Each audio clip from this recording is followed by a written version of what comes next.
Hey, what's up, guys? It is Luke Beller. So yesterday, the Bears decided to release cornerback Kyle Fuller. A lot of you guys have been in my comments saying we should target Kyle Fuller, cornerback of the Chicago Bears. And obviously, with the Packers needing another cornerback outside of Jair Alexander, you know, lots of us have been wanting to see the Packers make some kind of move, whether that's in free agency, if they have the cap space or the ability to do that, or if that's coming in the draft and drafting a cornerback to pair alongside Jair Alexander. So with the Bears releasing a guy who the Packers have some history with when it comes to wanting him. So back in 2018, the Bears put a transition tag on Kyle Fuller. The Packers come in and offer him a 4-year, $56 million contract, so $14 million a year. So obviously the Packers really wanted to try and come in and sign Kyle Fuller away from the Bears. The Bears come in and like, no, we're keeping him, so they match his offer, and Kyle Fuller has stayed with the Bears for the past 2 seasons. And if you guys are new here, make sure you guys leave a like and subscribe.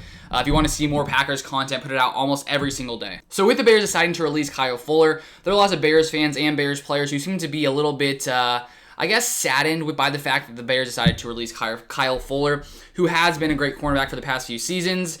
But taking a look at the main reason why they did that, so he was going to have a $20 million cap hit for the Bears in 2021. So deciding to release him, they're basically saving about $11 million in cap room, which they needed to be able to get under the salary cap. So now there's lots of other teams who could potentially be coming in wanting to bring in Kyle Fuller. And the question that lots of Packers fans have is, you know, will the Packers be a team to come in and make a move on Kyle Fuller? We've seen so far the Packers haven't really done anything in free agency up to the point of making this video. They've restructured lots of guys' contracts.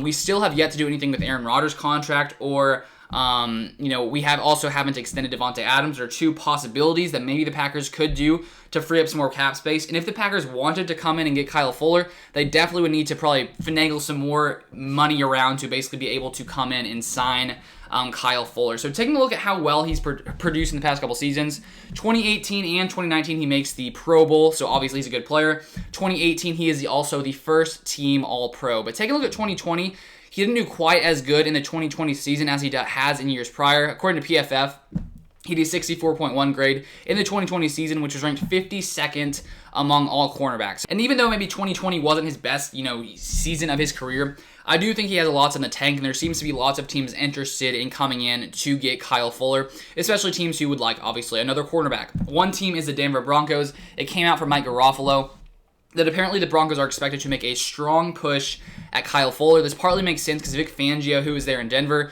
used to be alongside Fuller in Chicago, so obviously he has some experience working alongside Kyle Fuller, and so the Broncos seem to be making a strong push, and I think they have a lot more cap space than the Packers, so they may be able to come in and get Kyle Fuller, considering the Packers don't really have too much room to wiggle around with this cap space scenario. And who even knows if the Packers would like to bring in Kyle Fuller. It was a few years ago that they did offer him that, and maybe now the Packers don't really see him as a fit for this team. Honestly, we have no idea what Gutekunst is thinking up there about Kyle Fuller. Maybe he's eyeing him, maybe he's not. We'll probably find out soon what happens with Kyle Fuller, with lots of other teams being interested in him. Right now, I'm just not sure the Packers will be able to get him, just because the Broncos seem very interested, and with them having money, it makes sense that they would probably be able to come in and, you know, get Kyle Fuller. Maybe the Packers will, but it just begs the question, are the Packers going to do anything in the free agency market? Because up to this point, we haven't really seen the Packers make any moves, but maybe they're just waiting around, because there are lots of free agents still available. There have been lots signed by lots of other teams,